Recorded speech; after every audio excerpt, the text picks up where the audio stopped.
Hi everyone, I'm Dave. Welcome back to Goodford Model Railway. For those of you who are aware of Goodford Model Railway, you'll probably notice I'm not in the railway room at the moment. The reason being is that the railway room is currently partially empty. So first things first, I want to apologise for not putting a video out for over 6 months now. The reason being the first guys of Goodford Model Railway in this house was good on a lot of levels, but there was a lot that I needed to change. So I ripped it all up and started again.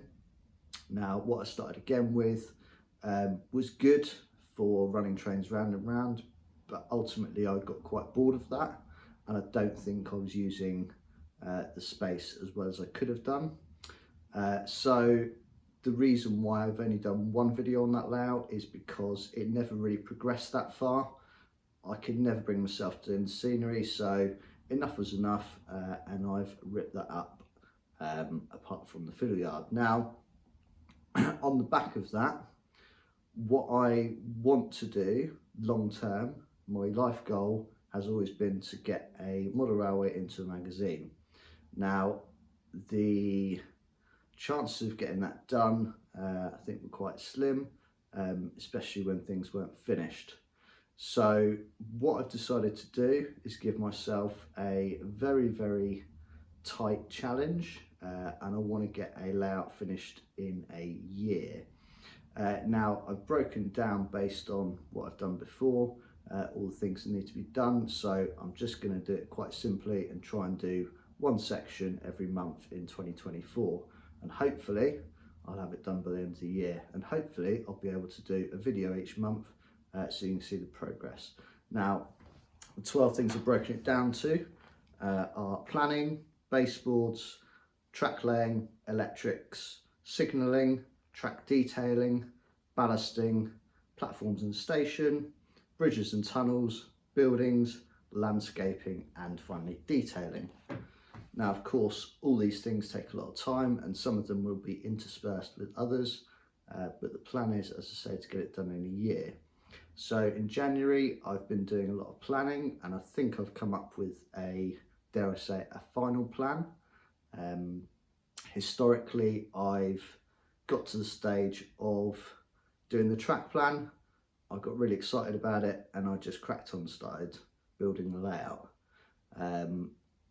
Now, unfortunately, as good as that may be from an operational point of view, when it comes to actually doing the scenery around the track, if something's not quite right, after you've done all the point motors and everything else, it becomes a right pain to try and move it and start again. So I've tried to hold back and said, right, January will be the planning month. And so I have come up with a few ideas and plans, and I think I've landed on something that works and ticks all the boxes based on what I've experienced and what I like doing with the layout.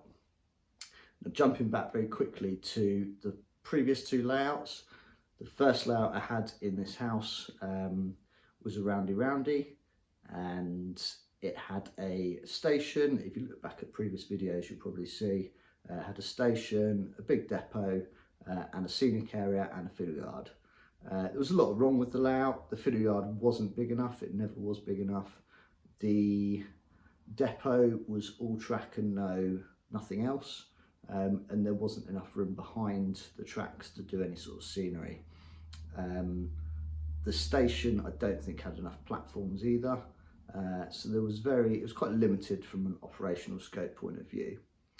Now the layout I made after that had a huge fiddle yard, I think capable of 20 plus trains, 22, 23 trains, most of which could all be quite long.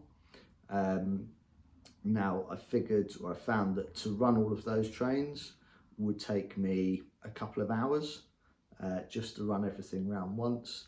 There was very limited operational scope because aside from stopping things at the single junction and stopping a couple of DMUs at the station, there was nothing else to it. I based it on a lot of layouts which had deep scenery, but on reflection to achieve what I wanted to achieve in the space that I have available, N-gauge would probably be the only option to go for. And also I had the scenic area in the middle of the room to give me the extra depth so I could reach it from both sides.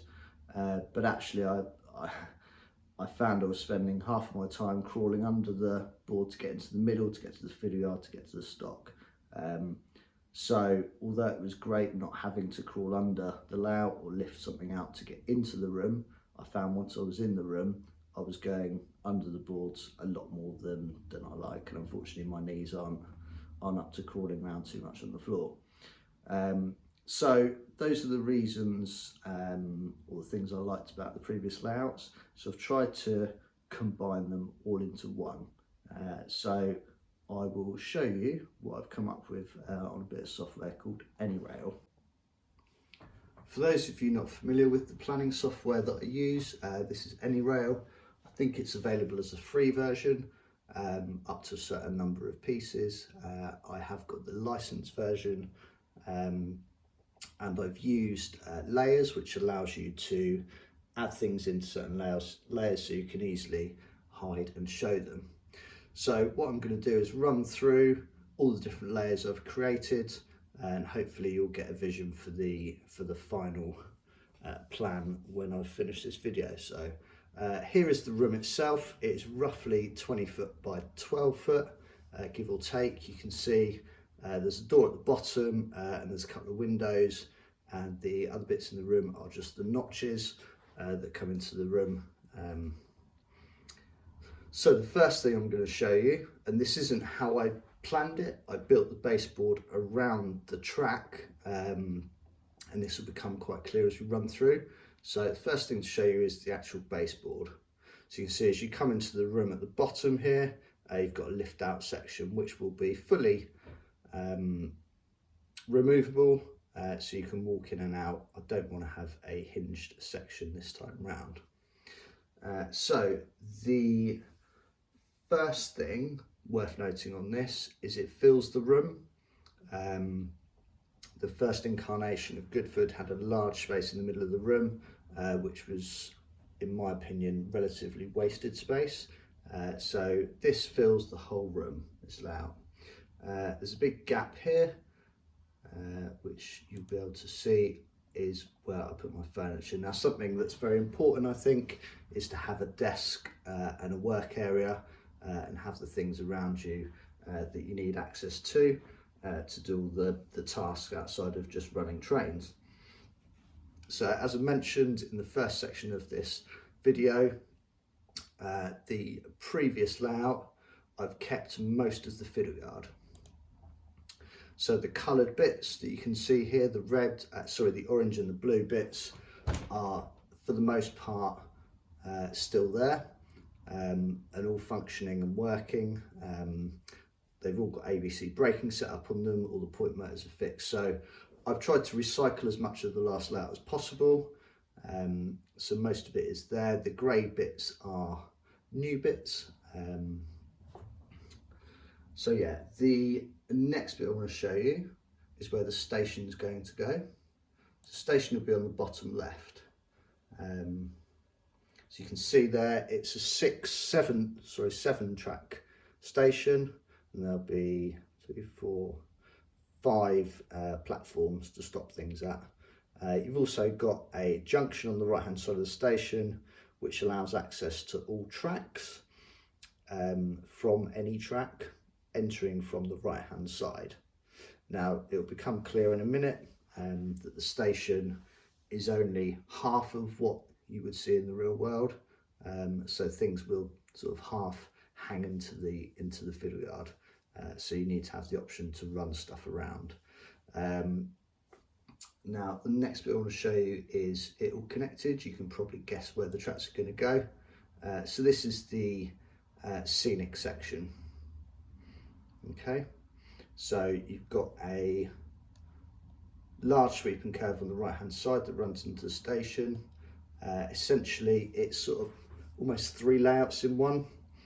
So you've got a station on the bottom left here, a scenic section on the right, and then at the top here you'll see in a second something a little bit different that I've not tried before.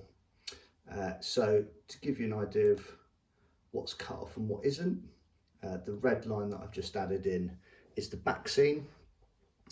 On the left here, this little orange section will be a lower bit of back seam. It won't actually be have anything on it, but it will just be to mask off these tracks over on the left here. Right, so for the station itself, I'm just going to add in the platforms. So I've tried to take inspiration from real life scenarios. So it was quite difficult to find a station with a road that goes over the top that achieved what I wanted, but Crewe, albeit huge and vast, I've sort of stolen the idea from there of an A road that goes over the top with a small section, drop-off area, one that's covered up, and a bus stop area. So there'll be a road, a building over the top, and then all of the footbridges will run down onto the platforms, and they will slip under sort of platform canopies. Again, something I've learned from previous layouts is the width of the platforms, especially in a station like this. I've allowed the platform width to be 11 centimetres wide. I think previously it was only 7, and it did look a bit tight, it looked a bit narrow. So for an island platform, certainly it will be around 11 centimetres from side to side. So the next thing, which gives it a little bit of depth, again taken from the first incarnation, there's going to be multiple levels. So I've just added on some retaining walls. So again, looking at the station, you can see here there's going to be a lower level. So station area itself here will essentially sit on its own bridge. So the baseboard all around, so in front and behind the station, will be at a lower level, albeit only around 6 inches at the front, maybe 4 inches at the back, and then the back bit here will be a bit deeper, maybe a foot. But the whole station itself and throat will sit on a raised platform essentially. So it will probably become a bit more clear when I show you the landscape. So those of you who remember the first layout will remember that I had a little fallow road system. So I'm going to include that again, and that will have a hidden loop that runs around, but it will run along the front here, and I'll have probably not in both directions, probably just in one direction, and then I can have vehicles parked up in the other direction. But the arches will be similar to those in Birmingham Snow Hill. I forget the name of the road now, but I'll be using that as inspiration. As I mentioned, on the left here, you're going to have a road over bridge with a drop-off bit and another undercover bit. On the right-hand side here, this I want to appear to be a diverging junction, which is why you've got 4 tracks running into the station. To disguise these tracks that run under and behind the back scene, we'll have a road over bridge, and then this hill here will gradually increase in height and have trees on top, and we'll have trees behind, and another hill here. So this will just be a quite deep cutting running into a tunnel, albeit a short tunnel. But I said this sort of 3 layouts in one essentially. So this is your scenic area. Just thinking of camera shots when I'm filming stuff, where I can put cameras, things like that. As long as you can't see it shooting out this tunnel, it'd be great to have a camera pointing down, looking down there. I said the road over bridge will hopefully cover up that scenic break quite nicely. Slightly lower than the road, I'm going to have a canal that runs underneath. I am conscious it looks a bit square at the moment.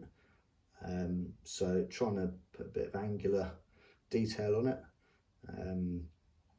So yeah, and then cabinet and a comms mast and things like that up on top of where the track bed is. I think certainly larger station throats have got a bit of width either side, so there could be scope for other comms cabinets and things like that around and in between the tracks. but it's quite a complex junction, which I quite like, and it's not only complex, but it's functional. Okay, so moving on to the bottom level. So as you could probably tell, I want this to be, the station area to be a bit like a city. So the bottom level on the back here, with in front of the back scene, there's probably too many there, but I'll do some office blocks, maybe flats, things like that, and it'll just be the backs of them, so you'll get a bit of depth to it. I think the back scene itself is something that I've always struggled with, so I think potentially all the way around I may just have a sky back scene which I might paint on, because the amount of back scenes I've bought and had to throw away because they're just not quite right. I think it's very hard to get certainly a continuous back scene that would need to go the whole way around the room. It's never going to marry up properly. So I think I'm trying to use a bit of space in front of the back scene to create the back scene itself, and I may cut images out and stick them on the sky, but essentially the idea is that the back scene is quite plain, so the focus is on the actual layout itself. So the next bit which I've added on is where the signals go. This might not seem overly important, but I have adjusted the track according to where I want to put the signals. So for example, this signal down the bottom here didn't exist because I didn't have a three-way point there, and the crossover was pretty much under the bridge. But I thought, you know what, it'd be quite nice to have a train coming in and stopping at this signal here, waiting for its route through or into the station. So that's something I put a lot of consideration into. And then I think it'd be really cool to have a large signal gantry which spans across all tracks at the end of the platforms on the upper level there, and a signal there again for similar reason to the bottom, and then a signal at the top here to stop things on this large scenic run. Be quite nice to see a long freight train grinding to a halt down this long straight run at the top. Okay, so the plan itself, as I said earlier, is very ambitious. It's actually two layouts in one. Above this fiddle yard will be the second layout. So I've added in where the cameras need to go to see where things are in the fiddle yard. And there'll be a screen up here so I can see it from the desk. That's something I experimented with in the last layout, and it worked quite well. So yeah, that's something that's quite important. Now, to show you this second part of or the second layout, should I say, I'm just going to remove the middle fiddle yard, and I'm just going to take the cameras back off. Now, as you probably see, this bit in the middle here, you've seen nothing in it so far. So that is going to be another fiddle yard. So that's 12 tracks, and they will all be servicing something which I touched on in the first layout, but it'd be like a network rail TMD. Now I would like to highlight at this stage that this is a secondary project. I hope to get it all done this year, but the track plan for the TMD is by no means final. I'm still experimenting with it. I think there's too many tracks down here. I'm also conscious of blocking things, so what you can see behind where things are as well. But the long and short of it is I want something that resembles a test train area. So test trains and stock can come in and stop there, and then the locos come off, they go into sheds, and they have a bit of stabling and fueling, things like that. So I just want to experiment with that a little bit more. There's obviously a lot of more planning that needs to go into it. I need to work on potentially having the whole section, probably a foot in, hinged, so that I can lift it off to get to the fiddle yard if I need to. Hopefully the fiddle yard will never need to be got to because it runs smoothly, you never get derailments, but I've said that now, so it's bound to happen, right? So the final bit I want to show you then is if we remove the upper fiddle yard, and now you can see what will essentially be visible track, or should I say scenic area. So just to be clear, this TMD area here will be upper level, so that will be maybe 10-12 centimetres above these running lines in front. So you've got a bit of depth on this bit because you've got the running lines on the front, that section, and then buildings behind, and then the station you've got the depth because you've got the road running down in front, the station on the high level, and then high rises behind that station which will appear above the height of the station itself. And then this section here will just be sort of cutting, retaining wall, hills, maybe the odd farm and a farm track. So yeah, that's how the layout's going to look, and that's the plan. So as I said, January was all about planning. I have spent a fair bit of time working on this and various different ideas, but I think this is the best I can get out of the space that I want. Excuse me, with the with what I have available. It's exceptionally ambitious, I'm sure you'll agree. There is a lot of track involved, but hopefully it'll cover off all of the things I've learned from previous layouts. So as nice as it is to have a roundy, I think that having all locos fitted with DCC sound, it makes sense to have somewhere to show that off, so have them stopping on a main line and also moving around within the depot.